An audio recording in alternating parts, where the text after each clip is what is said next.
When I was growing up on Folly Beach, my next-door neighbor was named Bubba. Now, you have to understand that Bubba can be a name or a kind of person. You can pretty well identify a Bubba. He'll have a pickup truck. He'll have one of those sliding windows in the back that you can open up, because Bubba will always have his radio turned up full blast, playing something like, "You done gone and left me forever," so that everybody can hear it. The Bubba that I had that lived next door to me was that kind of guy, and he had a truck that was unbelievable. This was a 1941 Ford pickup truck, and this thing was beautiful. It was solid red. I mean, it was so red it'd make your eyes hurt when you looked at it. Bubba also had every intention on becoming a millionaire. He would come up with the craziest ideas you could ever imagine. One time, out of a catalog, he ordered 100 snails. Took a little paintbrush and painted little numbers on the back of them. And he put a big piece of plywood in the back of his truck, and he'd drive around, he'd find a group of people, he'd line those snails up in a line across that piece of plywood where he had little bitty lines drawn like lanes, and he would try to get people to bet on the snail races. The only problem is most people would either fall asleep or leave before the snails ever got off the start line. As you can see, Bubba's ideas were not always the best. One day I walked out the door, and there was Bubba working on his pickup truck. Now, it's not like Bubba's truck was ever broken or anything. I mean, that thing was perfect in every way. Besides being such a beautiful color red, that truck had underneath the hood a solid chrome 400 horsepower Corvette engine. I mean, that thing was so bright, when you opened the hood, if the sun was shining, you best put on sunglasses. That thing would blow your eyeballs out. I mean, it was beautiful. And Bubba would not let one speck of anything get on that engine or that truck. I mean, if he backed that thing out of the yard and pulled back in again, well, he'd stop, he'd grab a Kleenex or handkerchief or a rag, and he kept that thing. It wasn't up to see him put 47 coats of wax on it in one day.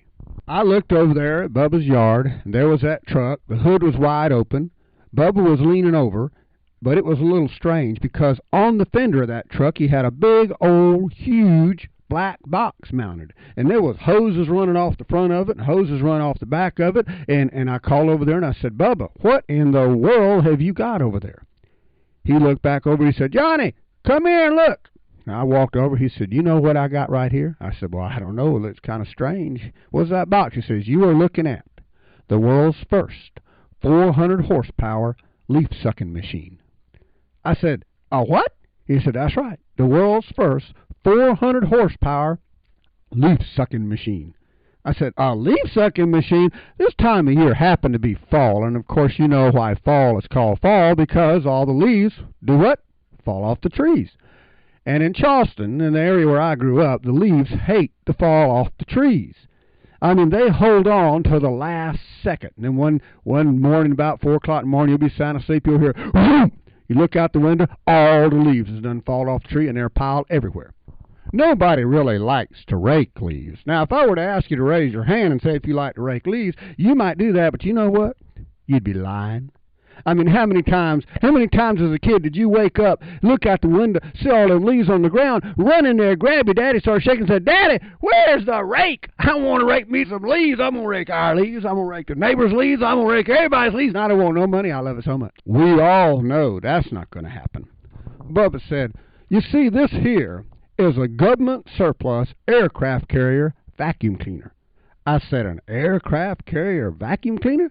He said, "Yeah, got it down at the Army Navy surplus store, and this sucker is powerful." I said, "Well, if it vacuum an aircraft carrier, I expect it would be." He said, "Boy, I clean one of them things, clean as a whistle," and I blinked. He said, "Let me explain it to you here. You see this here hose in the front? This here is the sucking hose.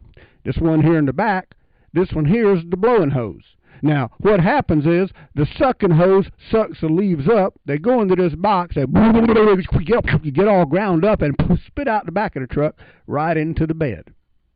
This here belt you see running down to the motor, well, out there's the power.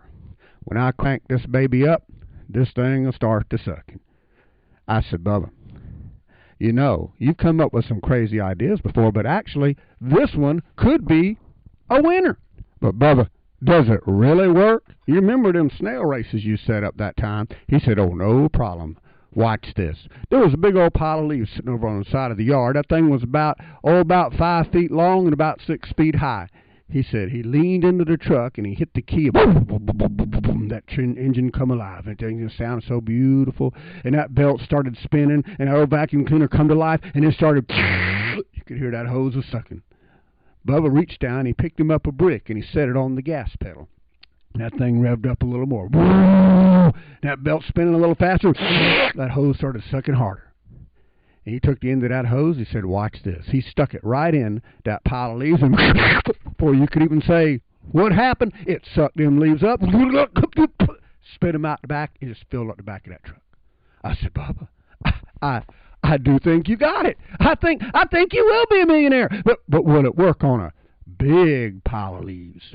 And I pointed over there beside the house, and there was a real pile of leaves. I mean, that thing's about 3 times higher than me and Bubba put together, and Bubba wasn't no little guy.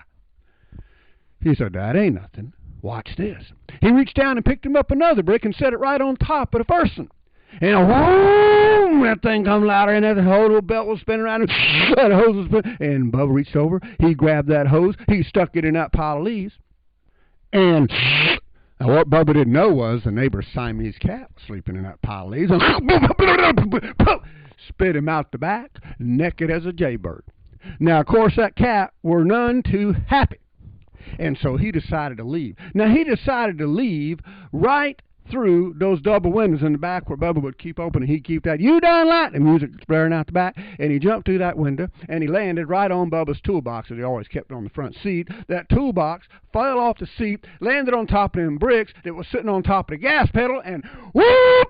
All 400 horsepower come alive at once. Man, that thing was... Bubba was holding on that hose and just lifted him right up off the ground. Started swinging him around, slapped him up against the side of the house, knocked him loose. He fell on the ground. That hose, it sucked the bark off the trees. It sucked the leaves off the trees. It spun around. It sucked 4 rows of vinyl siding off the side of the house. Sucked the rain gutters off. This flock of blackbirds just flying over. Sucked them things like that. And then it turned around like Frankenstein and started coming after Bubba. Oh, Bubba started backing up. He was on his hands and knees. He's trying to get away. He said, help me. I would have helped him, but I was laughing too hard, if you know what I mean. And Bubba was just going. That thing was sucking on. It sucked his hat clean off his head. Started sucking on his face. And I just know Bubba was a goner. And he would have been, except at the last minute. The door opened up, and out come my little brother, Eugene. Now, you'd have to see Eugene to imagine him. He looked kind of like a pencil with a basketball on top. I mean, that dude was skinny, and he had a big head, and he needed a big head and a big mouth because Eugene was a world's champion whiner. I mean, he could whine like nobody's business, and he whined about everything. It was terrible. And old Eugene walked out the door, and he said, what's going on out here? Well, I guess that vacuum cleaner didn't like whining any more than anybody else. It turned around, and it started coming after Eugene. Well, it was something to see. You should have seen that little old pencil, that basketball, and big little eyes popped wide open, his mouth fell down, and he goes, help me! And he turned around, and he grabbed a hold of that screen door, but it were too late. I mean, that hose was bearing down on him, and it just lifted that, Eugene didn't weigh about 35 pounds. That thing just lifted him right up off the ground.